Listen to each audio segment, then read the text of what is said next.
Good morning, everyone. I'm Hannah, the Content Manager at B2B Marketing Live, and welcome to our webinar, AI-Powered Sales, Amplifying Performances, Not Replacing People, which is kindly being sponsored by Maximizer. Thank you for joining us today, and if you want to pop in the chat where you're from, we can get to know each other, and that would be great. Today, we will be joined by Matthew Head, the Relationship Manager at Avrion, and Freya Ward, the Global Growth Director from Headley Media. They will each be sharing their insights with you, followed by a Q&A at the end, so make sure to pop your questions in either in the chat or in the Q&A box below. Without further ado, I'm going to hand over to Matt. Welcome, Matt, and we look forward to hearing your insights today.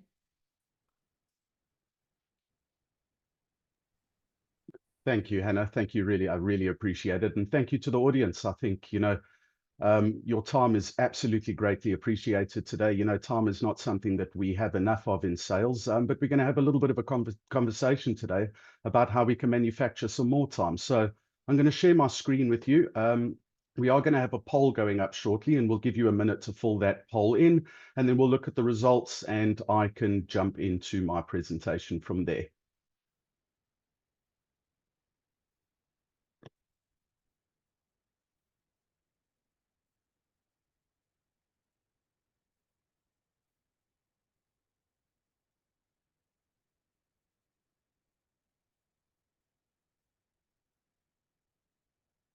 I'll just wait for the results of that poll to come through, and then I will go into my presentation.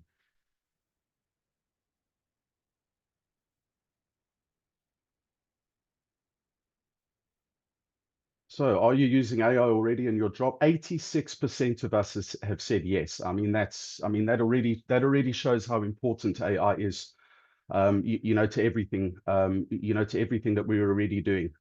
So that's quite stark. Wow, that's a big number. Okay, so, if we just let me get back to my presentation screen for a second. So, why is it not moving? There we go. Perfect. Right. So, right to the top headline, is AI here to replace us? And when I was doing the preparation for this event today, I asked AI that exact question. I logged into the AI that I'm using, and I said, my name is Matthew Head. I'm a relationship manager for Avrion. Here's my website. Have a look. And, are you here to replace me? And the answer that I got from the AI was interesting. The answer was no.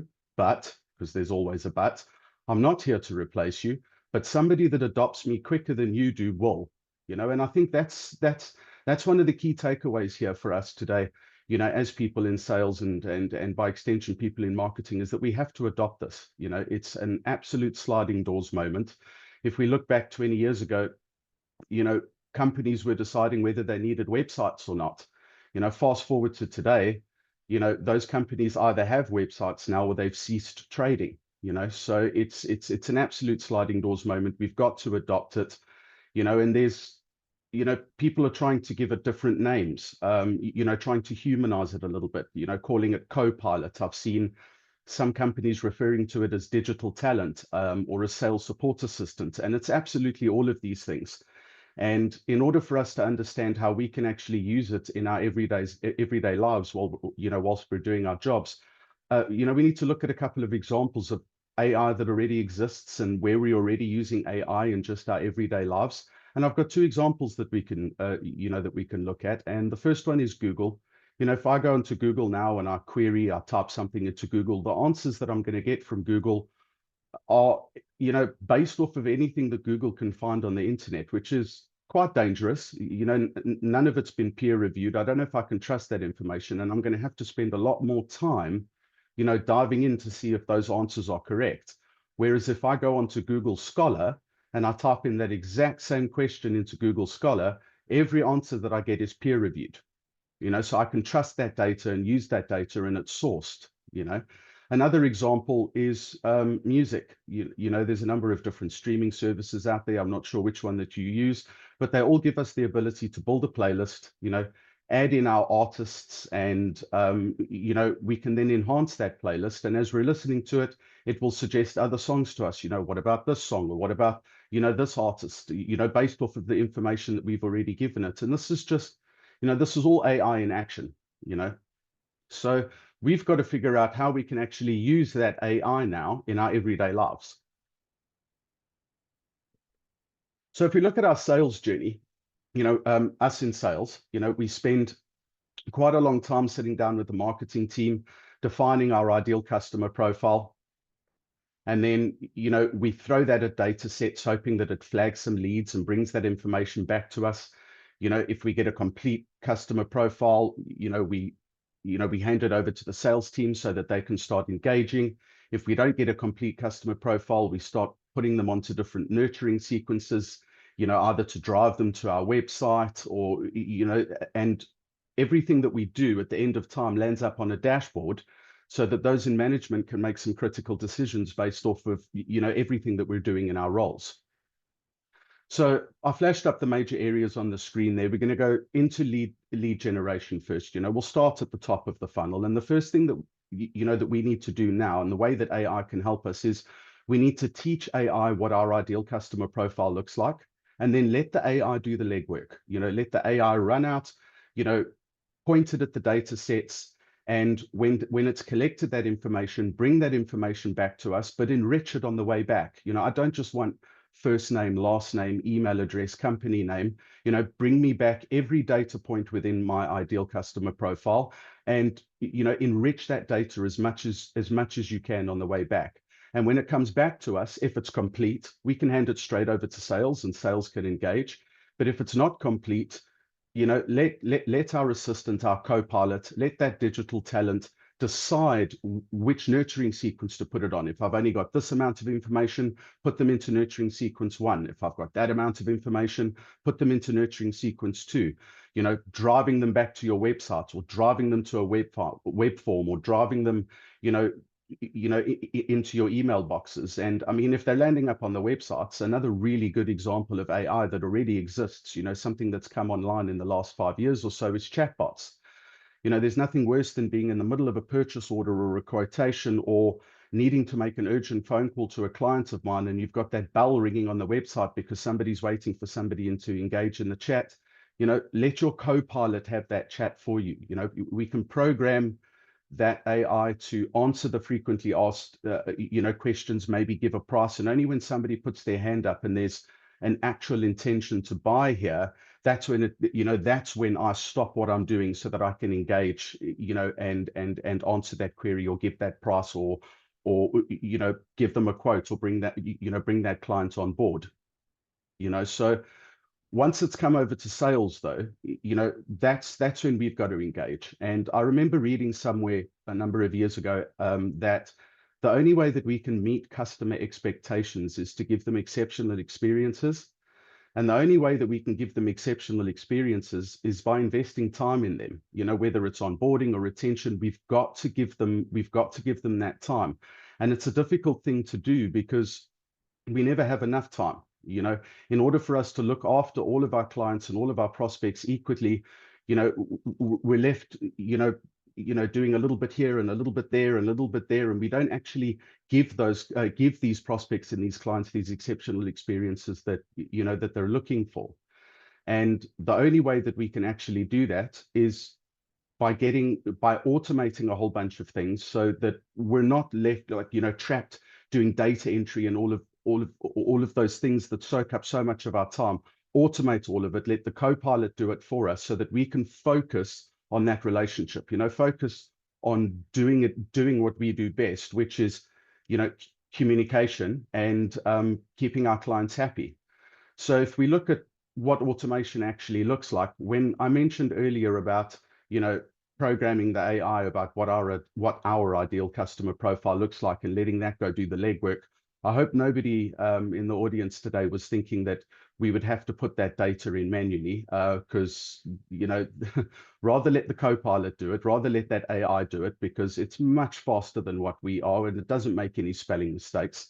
I'm not sure about you, but I don't know if you've ever sent an email or been on a phone call with somebody who's a doctor and you've got their title wrong. I mean, you've basically thrown a brick at that relationship, because they studied 5 years to get that title, and now you've got it wrong. So let our assistant do all of that data entry for us. And even when we look at the tasks that we all perform in sales from an onboarding or a retention point of view, with my playlist example earlier, in music, the streaming service would say, typically people that listen to song A and song B also listen to song X, and we can have this copilot and this assistant do the exact same thing for us when we're building quotes. So if I put a quote together, including product A and product B, my assistant could come over to me and say, hey, typically people that buy these two products together also buy product X. Is your client not interested in product X? Geez, until you said that, Mr.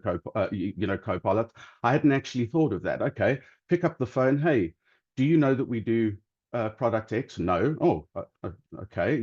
Here's the price. I'll take 2,000 units. It's that kind of it's that kind of thing where AI will really come into its own.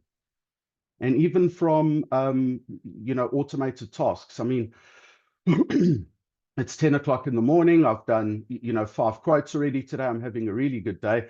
Have I remembered to set a task to contact each of those people that I've sent a quote to in a few days' time to see if they have any more questions or if they want to go ahead or what have I remembered to actually set each of those tasks? And I don't need to, because my assistant is going to automatically set all of those tasks for me. As soon as that quote goes out, automatically set a task for me in 2 days' time to say, hey, follow up. Have you heard anything? Has there been a response?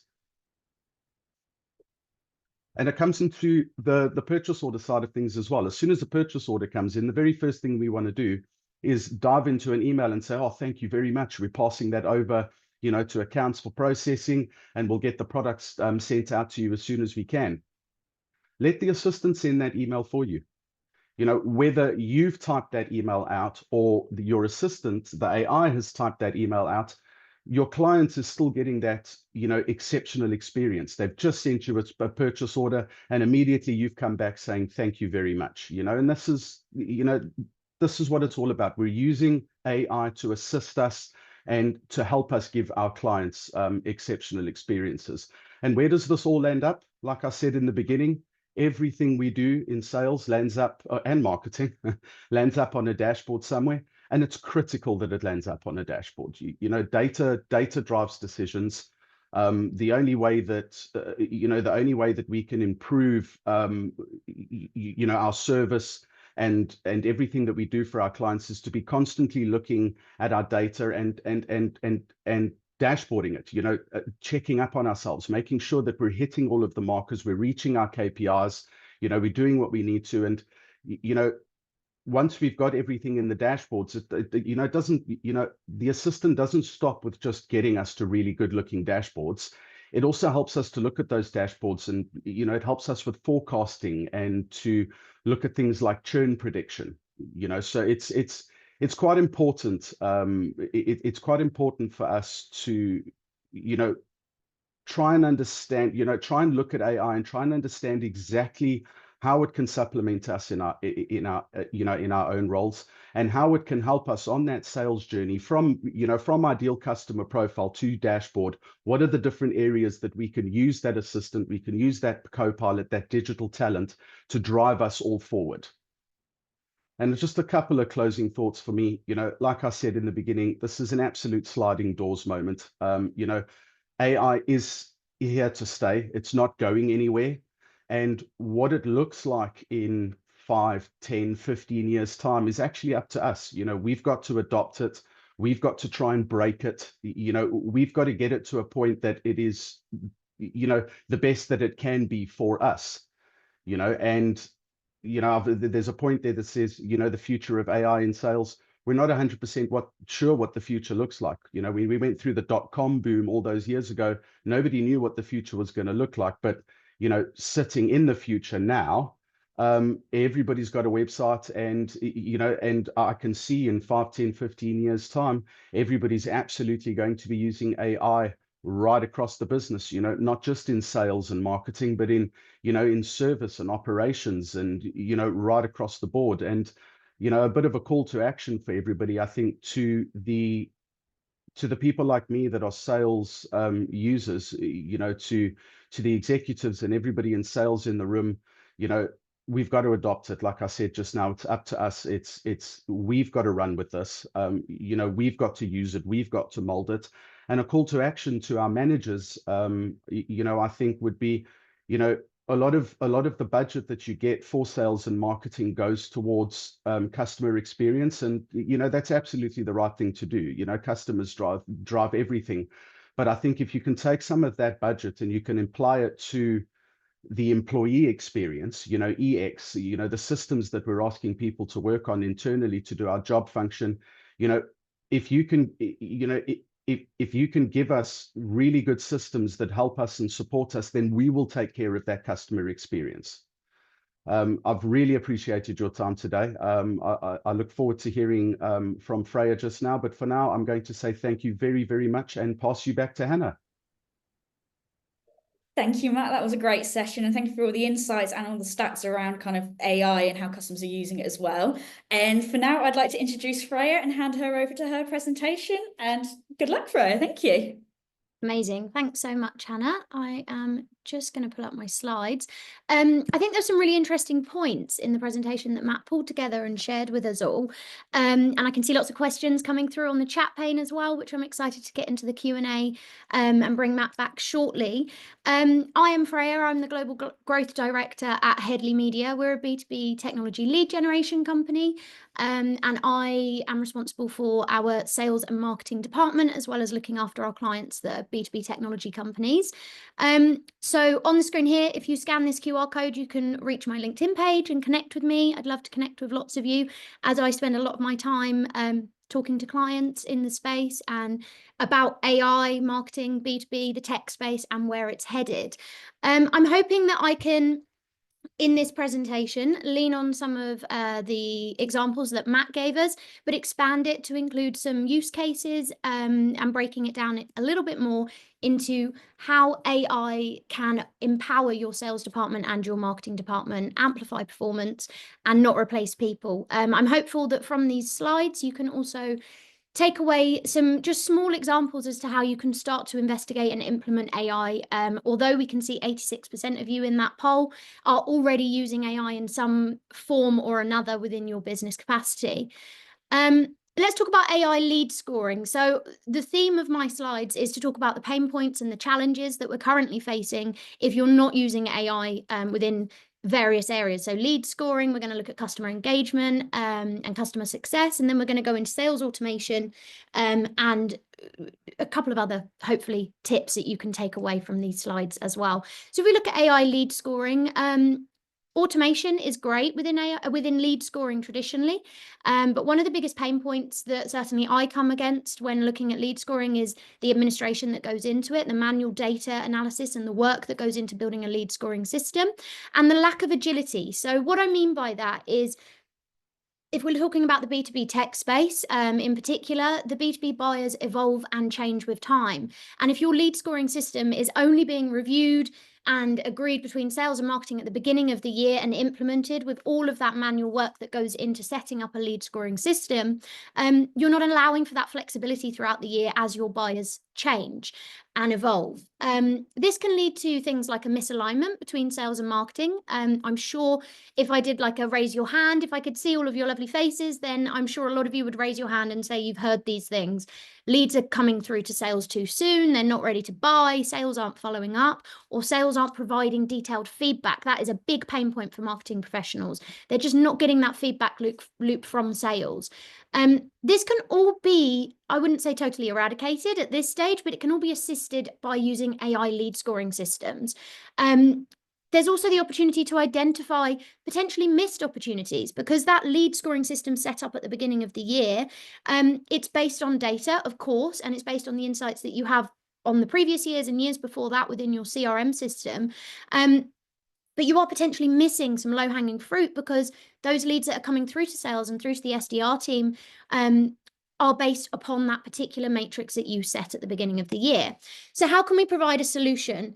There are a variety of CRM systems out there that are offering AI enhancements. But what does that actually mean? So the AI tools are able to not only work on the automation piece and push leads through from marketing through to sales, but they're also able to do the kind of back propagated analysis into all the records that are within your CRM system. Speaking with Matt ahead of this webinar, we were talking about the bias in data. And I think one of the biggest concerns about using AI within the sales and marketing department and just in general is that there is going to potentially be some kind of bias within that data. But if you are leveraging your own CRM data, then the bias is that of your customers' buying behaviors. That should make you feel a little bit more reassured about how you're embedding AI into your CRM system and how you're potentially using it for lead scoring. Using AI within the lead scoring system as well, it allows that fluidity in the market. So B2B buyers, they change, they evolve throughout the year, and your lead scoring matrix needs to keep up with that adaptation in the market. Let's talk about customer engagement. So we've all had experiences with chatbots. I remember when they first came out quite a few years ago, and the frustration that you feel as someone that is visiting a website and you get to a chatbot and you think, great, they can deal with my query, but they're not understanding the language that you're using, or they're trying to push you through to an agent that isn't online. You can often predetermine the responses for a chatbot if it isn't an AI chatbot, but that is fairly limited. And this can lead to customer fatigue, frustration, and potentially unnecessary calls being routed through to customer support. The solution is an AI chatbot. So this, again, is trained on your own data. It can be used to field commonly asked questions and challenges. This creates a more positive brand experience. It can measure sentiment as well and the tone of the messages to craft the response based on the actual insights that the individual that's populating the chatbot is giving the AI tool. It can also help with priority escalation and, of course, provide that 24/7 customer service without additional headcount. I've included a use case here because I found it quite interesting. Webflow implemented Intercom's AI chatbot, and they quoted that the bot answered 30 to 40% of common queries, which resulted in a 60% reduction in average resolution time. So just looking at that customer engagement and customer experience piece, I think one of the questions we'll come on to that I saw in the chatbot is, how will customers feel about you using AI in their space and to field their questions? In my opinion, they're going to be a little bit resistant to begin with, like with all changes in the tech space. But if it can get them a quicker answer, a quicker resolution, and improve their experience with your brand, then I don't think they're going to have too much of a problem about it. Let's talk about personalization. So there is a big push towards personalization around customer engagement. One of the typical pain points is generic brand experience. So if you aren't using personalization within, in this example, your website, or potentially to help you stand out in a noisy market, then through the current kind of automation-based and personalization through customized ads and things like that, it's on a persona level, and it makes an assumption that the buyer's journey is linear, and we know that that just is not the case. It can also be very, very manual. So to create content that is personalized for various personas, the hidden buyers piece and the B2B decision-making committee evolving and growing, this leads to a hell of a lot of manual work to customize and personalize ads. An example of using AI for personalization is actually, it's more B2C focused example, but Sephora uses Dynamic Yield's AI engine to personalize the actual banners on their homepage. This is based on the AI interpreting the behavioral insights and the movement across visitors across their website. And then, we all know the typical e-commerce, you looked at this. The example is if you're on, for example, the Nike website, you're looking at a pair of trainers, you go onto another website and that ad follows you around. That can be supercharged using AI. So that can be even more personalized and even more customized. And in this particular use case, Sephora reported a 30% boost in product engagement and a double-digit increase in their average order value. So again, if it is about making that customer's experience with your brand more positive, there are options like this personalization and using platforms like Dynamic Yield's AI engine to personalize the ads that are getting in front of your target audience. Let's come into sales automation. This, I believe, is one of the biggest opportunities for AI within the sales and marketing department.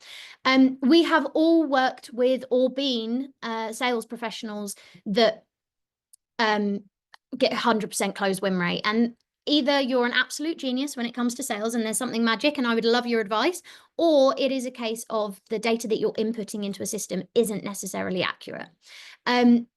Currently, sales automation is reliant on manual note-taking, writing notes, pulling key points, and your interpretation of the tone and the sentiment during a call, for example. As a manager of sales professionals, this can lead to me having a lack of insight into the conversations that my team are having with their clients, and also common pain points and objection handling.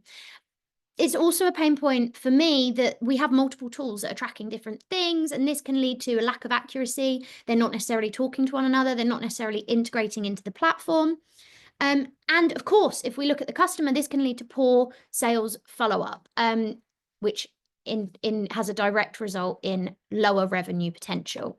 So how can AI help you when it comes to sales automation? My favorite use case at the moment is conversational intelligence and CRM automation. So I believe AI note takers are changing the way that we record meetings. A huge proportion of my sales calls are done through Zoom, through Teams, through other platforms out there. And actually, the prime example of this, I've been trialing an AI note taker for a couple of months now. And I hadn't upgraded my account, or something happened with my bank account, and it bounced, the payment lapsed. So therefore, it didn't join my meeting. This happened for about 4 working days. And afterwards, I mean, I'm a written note taker. I write notes, and I still did that when I had the AI note taker joining my calls. But I missed it. I missed it summarizing. I missed it telling me the sentiment and the tone. I missed it providing me with clear next steps. I currently am a little bit skeptical about using AI for the just, automatically pushing emails out following a sales call using AI. But I think it is getting there, absolutely getting there. I'm just cautious because I'm a bit of a perfectionist, and I don't feel like it's off my to-do list unless I've done it myself. However, there is so much potential here. This can also, the conversational intelligence, the note takers, I've been using Fathom for quite a while, and Fathom actually has a pop-up that comes up and it tells you how much talking time you've made versus the other individual, which as a sales professional, that is really, really helpful. One of my favorite things to do with the transcript from an AI note taker from a call is to actually copy and paste it into platforms like ChatGPT and ask it to provide me with feedback. This creates that learning loop. This helps with onboarding and things like that. It can help with the training side of it, and it eliminates the manual admin. If you have that CRM integration with your AI note taker and your intelligence tool, then you are eliminating the need for me to go into Salesforce after a call and write up my notes. It's all pulled into that platform, and that can be Salesforce, that could be Maximizer, that could be HubSpot. There are heaps of different platforms out there.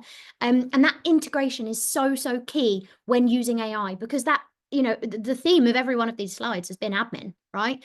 And if AI can come in and it can take away some of the administration, then for me, it's automation scaled up. Bonus one here is, of course, the follow-up emails. So Matt, you mentioned these in your slides, and as I mentioned, I am not completely sold on using these as just automated emails that come out as a follow-up call, or from a follow-up call, but I do think there is absolutely opportunity to use AI, and I'm using it every single day for first drafts. I'm using it to read the tone of a conversation and provide me with a first draft. This increases engagement rates and it increases meetings. Predictive analytics and sales forecasting. Again, we're bringing this back to admin. So we all have to do forecasting, whether you're in marketing or you're in sales. You have to do some kind of analytics and some kind of forecasting to inform your decision making for the year ahead, the quarter ahead. But this is a hell of a lot of admin. AI can come in and it can help you supercharge that forecasting. So a prime example is Box used Gainsight to monitor product use patterns, customer health scores, and AI actually flagged the risk of churn rate based on login frequency, feature adoption, and support tickets. This allowed the CSM team to intervene, and they reduced their customer churn by 25%. This is only based on the fact that the AI tool can go in and analyze all of these different things. There's also platforms like Clary that presents a really strong solution for monitoring pipeline health, highlighting where things might be slipping, even highlighting where reps could be underperforming so that you can help them and turn it around and predict that quarter end revenue. Gone are the days of sales managers having to sit there and dive through, heaps of different information. My key takeaways and predictions. One of the key themes in all of the AI webinars and conversations I've been having is we don't know where to start. So if you are trying to work out where do I start with AI, AI is truly only as good as the data that it's provided with. So if your CRM system is looking a little bit murky, your sales and marketing team, the notes aren't that accurate, you need to start with your data hygiene. So invest in AI solutions to help you cleanse that data, to automate and integrate these client conversations, the sales emails, social interactions, FAQs, if you're using some kind of customer success tool or a chatbot, all the data points that AI will need to analyze and produce results with accuracy. So start reviewing that. What is in your tech stack? How can you make sure it's talking intuitively with your CRM system and pulling in that foundation of data? Very quickly, my predictions for the year ahead. I think voice AI is really going to come into play when it comes into the sales and marketing department. But I actually predict that voice AI is going to become a more valuable tool in the marketing stack than it is in the sales stack. We see this shift from marketing feeding into sales, marketing feeding into revenue. I say shift, it has kind of always been that way, but I know a lot of marketing teams are now reporting directly into sales or working very, very closely with sales. And we need to use AI to bridge that gap, to push leads further down the funnel before they raise their hand to sales. We know that the B2B buyer is investing 70% of their journey in research. And if you can integrate voice AI into your marketing stack as part of that nurture piece, then you'll be a thought leader, you will be a reliable resource for these B2B buyers, these tech buyers, as they navigate that research journey. How do customers feel about being handled through voice AI? I think it's like everything. Matt, you used a few different analogies. I would use the analogy of cloud computing, for example. Everybody was quite skeptical to begin with. There were risk factors involved in it. Now it is part of our every single day, right? And this is the same with any kind of integration of new technology. AI is not going away. Last slide, because this is something I'm asked in every conversation I have around AI. These are 3 tips to optimize ChatGPT. So if you are just scratching the surface, you're getting poor results from ChatGPT. You might be using it for research. You might be using it for various different things. I encourage you to, 1, create a custom GPT. So really build in your target audience persona. It will be like you're getting feedback in a focus group, one-to-one focus group with your target persona. Ask ChatGPT to provide you with a template for the prompt that you're going to be asking it to do for you. People don't know where to start with prompts. Ask ChatGPT, how would I write a prompt for X, Y, and Z? Pretend that you are a marketing manager or a tech buyer or whatever it might be, and give it as much information as possible. And then what I have found to be the magic solution for richer results, always finish your first query with ChatGPT with, before you answer, ask me clarifying questions. This will enable you to field what data points it's pulling from, what information, the angle of the information it's going to provide you with, and ensure that there is no avoidance of any doubt. AI can't read your mind, or at least not yet. Again, thank you so much for listening. I'm looking forward to the Q&A piece. And on the screen, you can connect with me on LinkedIn. Thank you so much, Freya. That was very insightful and good case studies there as well. I'd like to welcome back Matt for the Q&A, and thank you to everyone for all your questions. We shall get through as many as we can and hopefully for a good discussion. So our first one that I've seen, obviously Freya, as you mentioned, like you use ChatGPT as quite a few of like the case points of asking questions. Apart from ChatGPT, what other kind of AIs have you found that kind of help sales? And for both of you, what other tools would you recommend to kind of integrate into your CRMs? Whoever likes to start. I'm happy to go first. Yeah, sure. There are heaps of different tools out there. So, of course, I've referenced ChatGPT because whenever you ask anybody what is AI, they tend to lean on ChatGPT because that seems to be the most commonly known just as a starting point. I would encourage, there's a few that I've listed out as well as integration platforms throughout the presentation.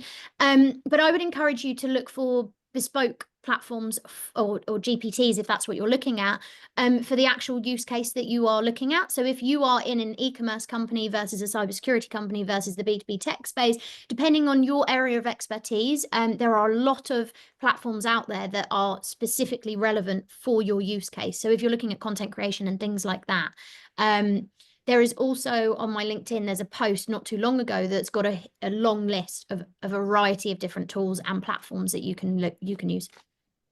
Thank you. Yeah, and I think just to further on that point, Hannah, if I may, because after I did my piece, I was having a look at the questions that were coming through, just picking a few of them out. And like you say, there was a lot of questions pertaining to, how do we, what do we integrate with our CRM? And I think, the CRM is probably the most important thing here. It's your relationship management platform, everything. So the first task for all of us sitting here today is to actually get on the phone with your account manager at the CRM, or whichever CRM you're using. Get hold of your vendor and ask them those questions. What are you doing from an AI point of view?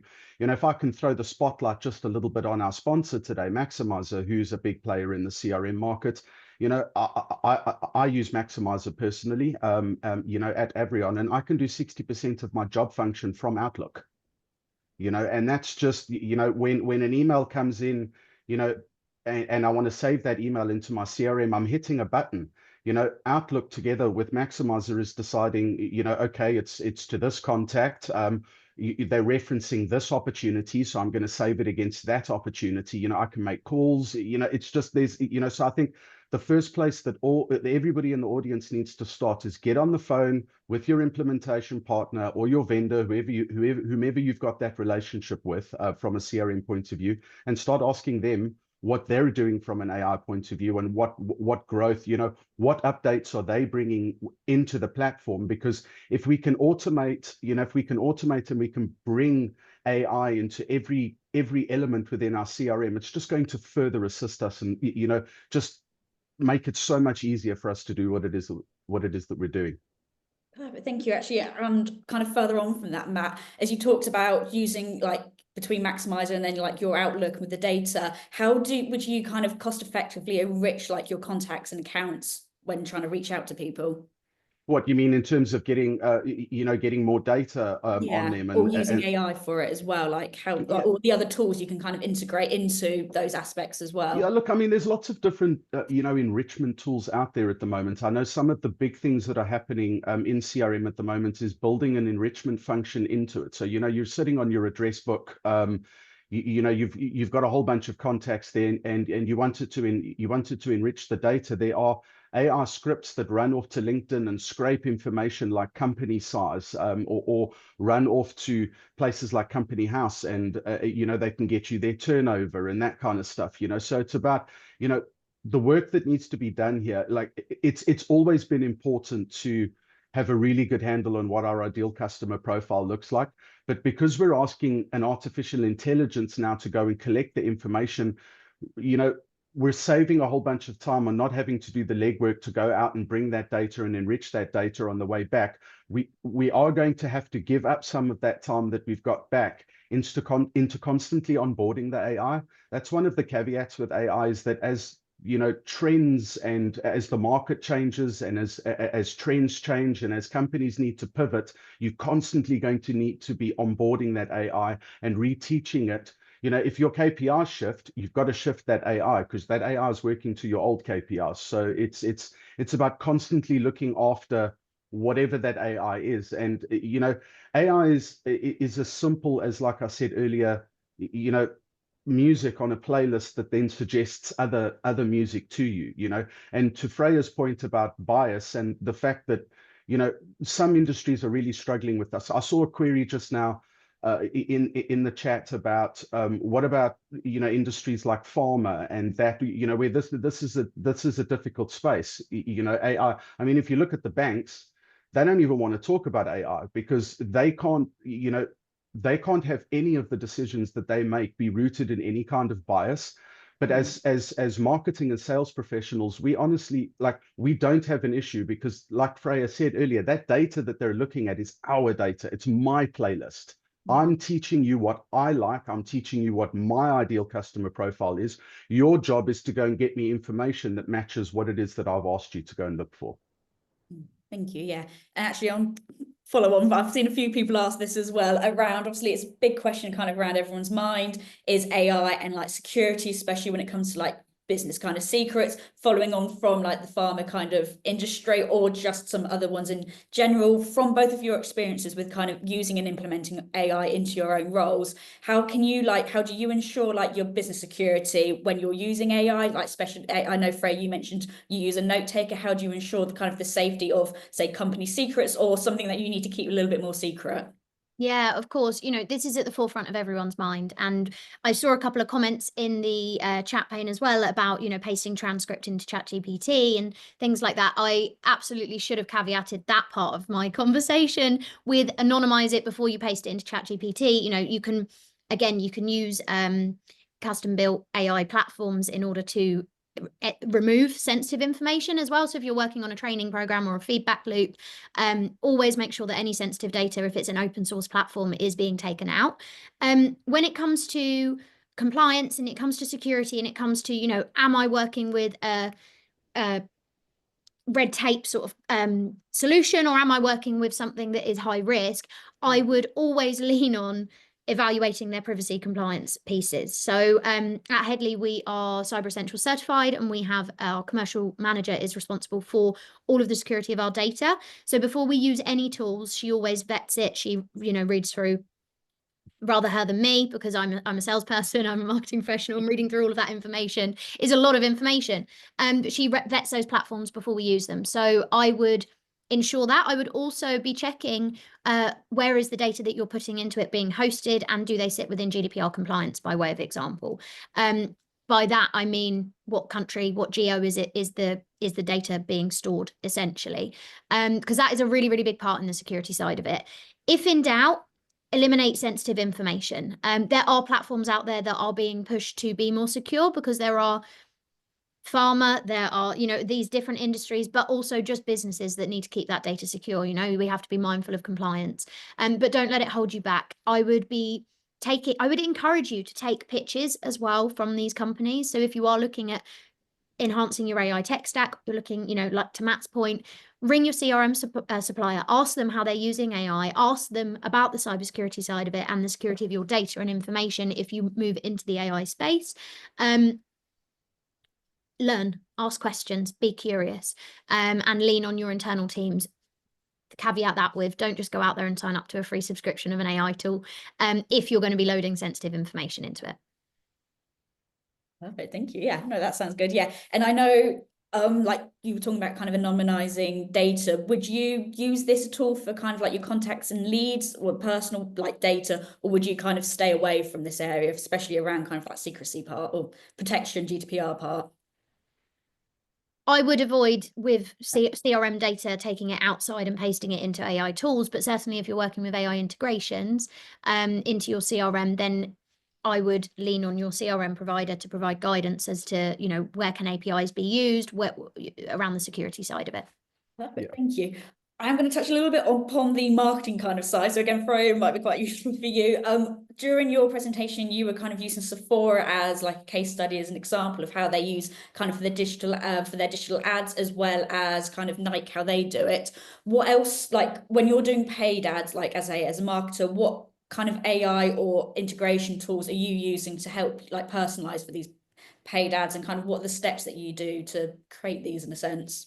Yeah, of course. So there are platforms like Dynamic Yield that I mentioned that uses an AI tool for customization and personalization based on the users or your target audience's behavior. I'm going to say behavioralism, but that's definitely not a word. Based on the behavioral insights that they understand, the intent, the engagement, you know, all that side of things. So there are platforms that will optimize based on AI. There are also, you know, programmatic display platforms that will optimize based on using AI based on their understanding of your target audience. So it's the go-to-market piece, actually how you get it out is working with AI or tools that have AI built in. A few referenced in my slides. When it comes down to content creation and things like that, there's a wealth of tools. I don't want to call out individual names because it may not be the most relevant for one of the individuals on the call versus another. But there's a wealth of tools to help with content creation. I would encourage you to go out and start playing with it. So everyone will have seen on LinkedIn, everybody creating dolls this week, myself included. I'm sorry. But I wanted to play with the tool and I wanted to see how good is ChatGPT's image creation, for example. And I always lean on ChatGPT, like I mentioned, because it's a common household name now. But there are other tools out there that are definitely built for content creation more than ChatGPT. Just go and play with it. Work it out, get feedback from it. The 3 prompts or the 3 key takeaways for using ChatGPT, I would always ring fence your prompt with those. So ask it how to get the prompt. A little hack for you, the LinkedIn folk, that myself included, that have said on their post, comment below and I'll DM you the prompt. Just ask ChatGPT what the prompt is. You don't need to engage with that post necessarily. But yeah, get out and play with it. Start with something small. There was a question we had ahead of the webinar, which was, is ChatGPT any good for content image creation? I can't tell you, because I don't know what image you're looking to create, how sophisticated it is. Is it just a stock image, or is it a completely customized something that you want to print out as a poster on your wall? Play with it. Just play with it. That's the prompting is absolutely, Freya. Prompting is so important. I mean, ChatGPT was the AI that I asked if it was going to take my job. When I was preparing for this, I asked, and it was ChatGPT that said to me, no, but somebody that adopts it before you will take your job. And then I further, because you can keep prompting it. So I went back into GPT and I said, approve it, and it gave me proof of why it's not going to replace my job, and it was quite cold. It was almost like ChatGPT had got angry with me at the question. The response was quite cold that I got. And I prompted it. I said, I like that, but lighten it up. And ChatGPT rewrote it as, a little bit lighter. So learn the prompting when it comes to things like ChatGPT and those kind of, we're not talking about task generation and all of those kind of things. That actually falls within your IT stack, whatever it is that you're using, your ticketing system or your marketing system or your CRM system.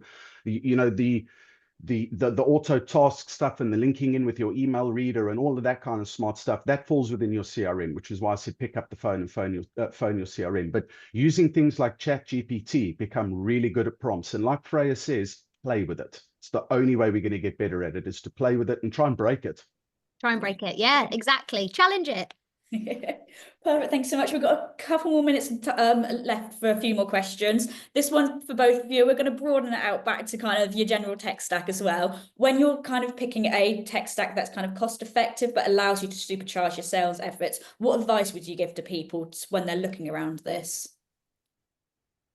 Look, I mean, I can come in. I can come in on that first. I think that it starts. Everything starts with CRM. So like, I've said it. I've said it a few times. If you can make your employees really, really efficient at what they're doing. So if you look from your tech stack, and it was a point that I made towards the end of my presentation, is that we spend so much money on customer experience and we forget about employee experience. Whereas if we focus on employee experience and we make things really easy for them, for people to do, and we cut out admin time and we ask people to log into 2 systems rather than 12. If we focus on that employee experience, I will take, if it's easy for me to do my job, believe me, I will take care of my clients.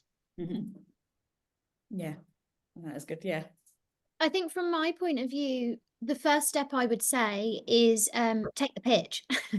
So take the pitch, listen to the experts that are selling these tools. On a few pitches, pitch them off against each other. I would also be asking around the security piece and that side of things, where's my data being hosted? Is it an open source? Is it not? If you don't know what these things mean, do a bit of research. Again, reach out to me on LinkedIn. I'm happy to explain things a little bit more. But take the pitch, immerse yourself in it. That's really where to start. Once you take that first pitch, you're going to naturally have questions. I would also do the reverse as well. So something I do is, rather than taking pitches from various different AI or agentic AI solutions, I'm actually asking the salespeople, take the pitch, but then asking them, what are the common objections you face? What are others in my area, in my space, asking you? And how are you fielding those questions? Because that gives you an idea of what should I be asking? Because, no one wants to feel clueless about a topic or a solution. But to Matt's point right at the beginning of this webinar, AI is not taking your job. Those that can work with AI is. So you need to invest your own time in learning. And yeah, ask your peers in the industry, the industry that you're working within.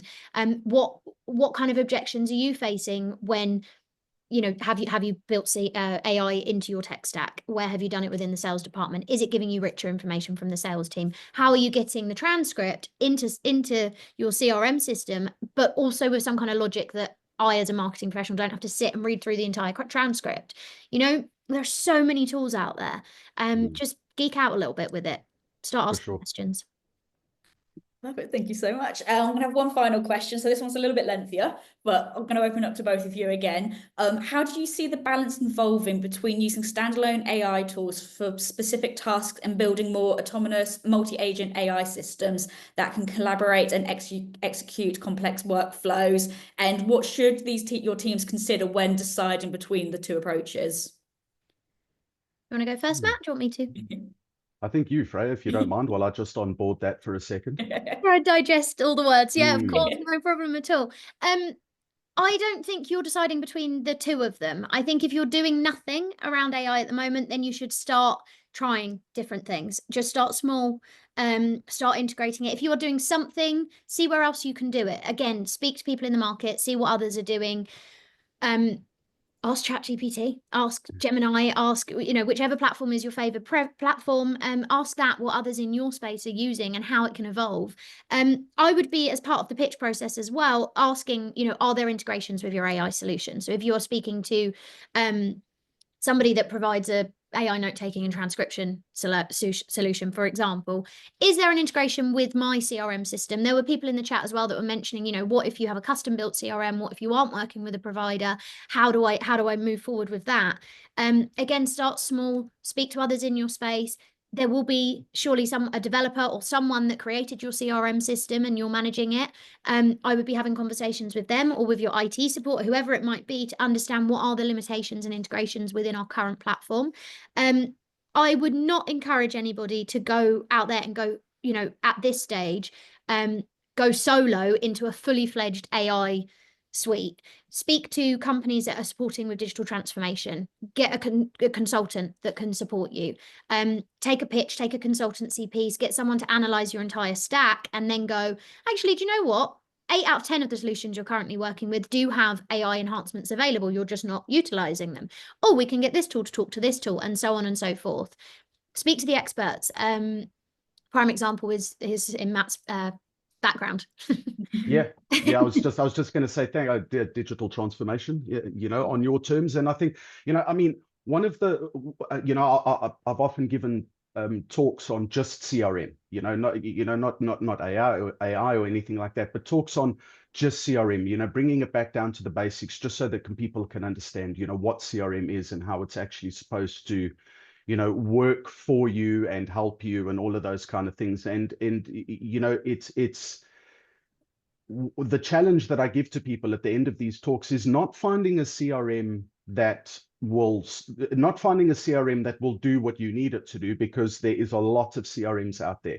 Your challenge is actually finding an implementation partner that you trust, because you almost need an implementation partner when it comes into CRM. So, you know, for our clients now, our clients are all very interested in how AI, you know, can help them, and they're doing their own research. And I would encourage people to find podcasts of big people, you know, like not TED Talk type stuff, but you know what I mean, where you've got really like FTSE 50 companies where you've got 2 CEOs sitting down in a room talking about AI. I would absolutely like consume, you know, that content and just understand what people are talking about. But it's for us, you know, for us within Avrion, there's a team of us right now trying to understand how to use AI, because we're getting those exact same questions from our clients. You know, we are the implementation partner. Digital transformation is something that we are specialists in.